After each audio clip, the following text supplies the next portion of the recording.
প্রিয় দর্শক, কোকাকোলার বিজ্ঞাপন ইস্যুতে নতুন মোড় নিয়েছে অমি। কোমল ব্র্যান্ড কোকাকোলার বাংলাদেশে নতুন বিজ্ঞাপন নিয়ে তর্ক বিতর্ক কম হয়নি। সংবাদ মাধ্যমে এ প্রসঙ্গে অমি বলেন, বয়কট করার মতো কোনো কাজ করিনি। শুধু তাই নয়, কোকাকোলার বিজ্ঞাপনের সঙ্গে আমার কোনো সম্পৃক্ততা নেই।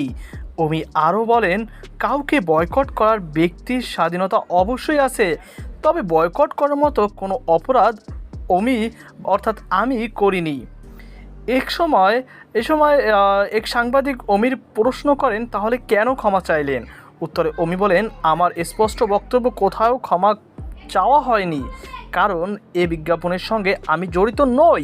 বিজ্ঞাপনটি ইস্যু করে ফিমেল 4 নাটকের প্রতি নেগেটিভ প্রতিক্রিয়া যারা জানাচ্ছিল, আমি শুধু তাদের উদ্দেশ্যে আমার সম্পৃক্ততা না থাকার বিষয়টি ক্লিয়ার করেছি।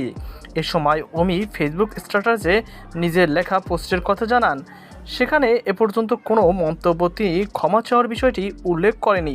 পাশাপাশি অমি অনুরোধ জানান, কোকাকোলা ইস্যু নিয়ে কথা না বাড়িয়ে নেট দুনিয়ায় মুক্তি পাওয়া নাটক ফিমেল 4 নাটকের প্রসঙ্গ কথা বলার, নাটকটি সবাইকে দেখার অনুরোধ জানান। সম্প্রতি ফিলিস্তিন ও ইসরায়েল হামলা ও গণহত্যার প্রতিবাদে বিশ্বব্যাপী বেশ কিছু পণ্যের সঙ্গে কোকাকোলা বয়কটের আহ্বান জানানো হয়। এরপর নতুন তৈরি বিজ্ঞাপন কোকাকোলা ইসরায়েলের পণ্য নয় বার্তা দিয়ে সমালোচনার জন্ম দেয় কোম্পানিটি। এ নিয়ে সামাজিক যোগাযোগ মাধ্যমে ওঠে ব্যাপক সমালোচনার ঝড়। অনেকেই এবার শুধু কোকাকোলা না, যে দোকানে এই পণ্যটি বিক্রি করবে সেই দোকানেও বয়কটের ডাক দিয়েছে।